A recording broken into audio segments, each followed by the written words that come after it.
Hey, I'm back with another figure review. This is a Mythic Legions, the Undead of Vikenfell. This is a 2024 retailer exclusive figure, one of a few they did, but I believe the only Mythic Legions retailer exclusive for this year. When I saw the promotional photos for this figure, I knew I had to pick one up. Really excited to have it now. I can't wait to open this up and take a look. Here's a look at everything that comes with the Vikenfell figure. We have a cape, a couple extra head sculpts, some weapons, a shield, and an extra set of hands. First up, I want to take a look at the cape. I love soft goods. This is a very nice cape. I think it's very similar to the one, if not the exact same, that came with the Waltor the Mad Mythic Legions figure, but I really like it. It has a very realistic fur look to it, and it's not one of these ones that's like shedding a ton, and getting stuff everywhere. All right, from the promo photos I saw, this was the head I think I might be the most excited about. Very cool design to me. It's kind of tattooing or carving work that was done in the skull. You have those like cracks that you can see sculpted into the actual skull itself. Very cool work. I really, really like this head. And even the eye sockets are kind of done a little bit like, I don't know, like a glossy brown wash in there, but adds a little bit of depth to the eyes. They're not totally dead. No pun intended. This head sculpt here, I like too. I'm not sure if this will be on there. If I pick up a few more of these figures, I'm sure I'll display one with each head.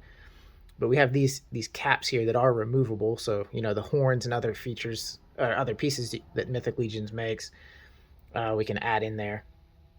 It has one socket at the back too for either this kind of hair piece here or this spike. We'll take a look at that in a second. But yeah, the paintwork on this looks nice. The wash, the sculpted details, kind of the battle damage to the helm itself. That gold highlighting pickup. Very nice looking. And here's this hair detail piece for two of the head sculpts. It can plug right in to this head sculpt here. Kind of give that look. Can also plug into the head sculpt that is on the figure, and we'll look at that in a moment. We also can put this spike piece in the back of this helmet. And that spike piece also fits the head sculpt that comes on the figure. All right, next up, a look at the weapons here. We have this large sword, some good weathering detail here. Kind of a little bit of paint apps on the handle too. You can see the weathering in the details there. Nice looking sword. The axe here, my personal favorite of the two. A lot of sculpted in wood designs on this handle, like an old cracked weathered handle. Some nice, you can see like forge marks in the axe head itself, some carving or detail there. The end of it even has some like wood detail, wood grain detail. I think that's really cool. It's a nice weapon. All right, the shield itself, nice gold and silver shield, a little bit of dry brushing, give it a little bit of a weathered effect. Backside, same kind of deal, and it does come with the handle for it here. Figure comes with one set of gripping hands attached. The figure also comes with one set of these like kind of open gesturing hands we've seen a couple times before. Still don't fail to impress. The weathering and the wash and everything looks really good on them. All right, now look at the figure itself. Start with the head sculpt. Really nice helmet details here. I think the sculpting and details are just absolutely incredible. The dry brushing on there, I mean, it looks like a real metal helmet. Very impressive to me. And there's that socket on the back for those two plug-in accessories. We have these wings here plugged into the helmet. We could also swap those out for the spikes that are in here, but I really like those wings. Awesome paint apps on the wings there. The shoulder armor, same kind of paint applications. It's leather chest armor or torso armor, really nice. Comes with the belt on it in the package, one you can put a little accessory through. The paint apps on that torso are really nice, picking up all those like metal rivets here, the buckles, and all the detailing in the chest here. Coming down to the belt, same kind of color scheme and paint apps with the leather work here going all the way around. This gold armor for the lower legs or the shins, and the skeleton feet. Very nice. In his arms, we're going to have some of this gold armor coming down, and the gold gauntlets. I might be alone in this, but I guess I didn't really pick up from the promo photos that this was like a new sculpt or new body style, at least new for me in the skeleton figures. He's a lot more lean and a lot more small than like the other skeleton figures I have. I mean, that carries through the legs. It seems like it carries through the arms, certainly the torso. I guess I just didn't realize that, but I really like the feel and the look of it in hand, the little less bulky look. We also have, I wasn't aware of this diaphragm joint here. So we have articulation now up here in the chest. I'm really excited about that. I like the look of this a little bit more slender skeleton. I mean, next to like that skeleton there, you can see just side by side, it's not a crazy difference, but definitely a little bit more slim and trim on this guy. I think it looks really nice. And because he's a little bit of a newer buck to me, I want to look at the articulation real quick, see if anything is different there. We kind of have arms going all the way up. We can get a T-pose there. Down, we have single point at the elbow, a little bit better than 90. We have the swivel. We have wrist articulation. Come in, out. All that seems to be the same. Our head sculpt can look up about that much. It's hitting this shoulder armor. We can look down that much. We have pretty decent side to side. And of course, full rotation all the way around. This diaphragm joint here doesn't seem like we get much in the way of a forward or backward bend to it. It might just be that we get a little bit side to side. Kind of hard to get him to stay there, but a little bit side to side. But I think most importantly, we get a rotation out of that joint there, which I think could really help in some more dynamic poses. Hips seem to be about the same. Get good splits going. We get, because he's a skeleton, not much armor in the way here. We get a good kick forward, good kick back. We do have a single jointed knee, get a bit of about 90 degrees. Ankle rocks that far back, that far forward. And we do get a pivot side to side. Articulation seems to be about the same with the addition of that joint. I'm really excited about that.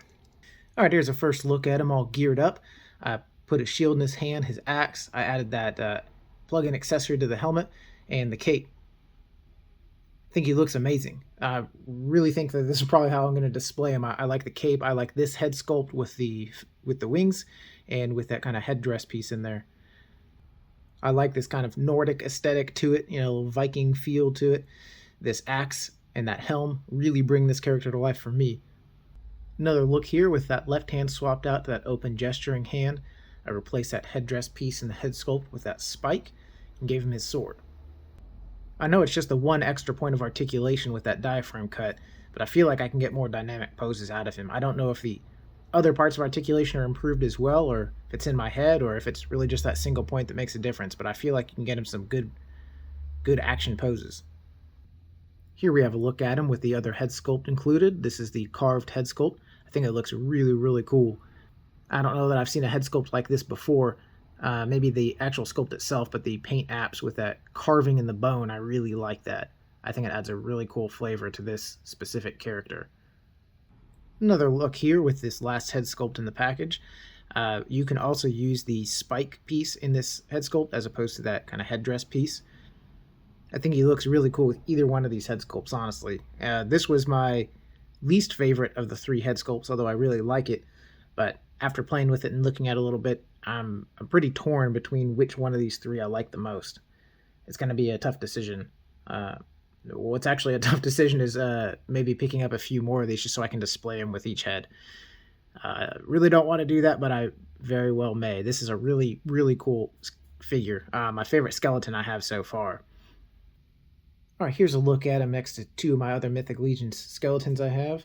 He's a little bit shorter than either one of these, and you can see he is a little bit more skinny, a little bit thinner build all around.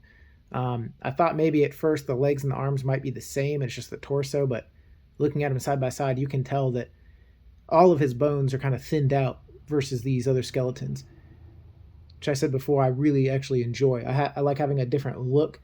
I don't think that the other ones are too bulky, but they are certainly bulkier than other lined skeletons, which I think is a cool look in their own thing. But I also like the build of these thinner skeletons. And here he is between a couple other kind of standard height Mythic Legions figures. Again, just a hair shorter than the orc on the right, and maybe about a half head shorter than the elf on the left. Alright, I had to pull the camera back a little bit for this comparison. I have two larger figures. On the right, a Mythic Legions Ogre Scale figure, and on the left, the Zesray Studios Cassos figure from their Combatants line. Aesthetically, though, I think he looks really good in between these two. We can see him next to the NECA D&D Warduke and the Storm Collectibles Dead Frame from their Golden Axe series. Scales well with these guys, I believe. And last comparison here with a couple smaller figures, kind of a 5-inch scale. The SH Figuarts Super Saiyan Vegeta on the left, and the Figure-Eyes Perfect Cell on the right. Alright, for my final thoughts on this figure. When I saw the promo photos for this, I was really excited. I knew I had to get it to add to my growing skeleton collection, but to me, it's always about the physical store. I really enjoy that part of it. Not always the most convenient, but there's something more about it that I like. So that was pretty cool to me to see this as like a retail exclusive. I know they're online as well, but to pick it up in person, I thought was a little extra special for me. As far as value goes, I think this is a hit, especially compared to other Mythic Legions figures. It's right at that $50 price point retail, which if you look at other retailers, most of their standard figures are at $50 anyhow. But I think this one has a lot of really good detailed paint applications, which sometimes the other $50 figures don't have, or at least not quite as detailed to me as this figure is. He has 3 head sculpts as well. I think that's pretty special. And they're all really nicely detailed and painted head sculpts. They're not kind of just cheesy, repaints or something like that. I think they look really nice. And as far as any gripes or issues or negative things I might have to say about the figure, really only I can point to one or two things. One is my main head sculpt, the winged helmeted head, is just slightly loose on the ball joint. The other two heads are really tight, but that one is just a hair loose. It's not floppy enough to where it's not going to lose its pose or anything like that, but if I'm moving the figure around, the head kind of does shift around a little bit. That and the thumbs on both the gripping hands, just the way they were put into the packaging for my copy, the thumbs were kind of bent out in a weird way to where they didn't really want to grip weapons anymore. So I had to use some heat to kind of get them back. And really, that's such a small issue. I mean, if you're collecting these figures or any kind of high-end figures, you probably have a heat gun or hair dryer or something around anyway. So to me, that's kind of a really minor thing, just the way this individual one was packaged more than likely. So very, very minor negatives, but I do like to point those out so it doesn't always seem like, rainbows and roses kind of thing. But overall, I'm very impressed with this figure. I really like it, and I'm looking forward to getting more. All right, thank you guys for watching. Have a good one.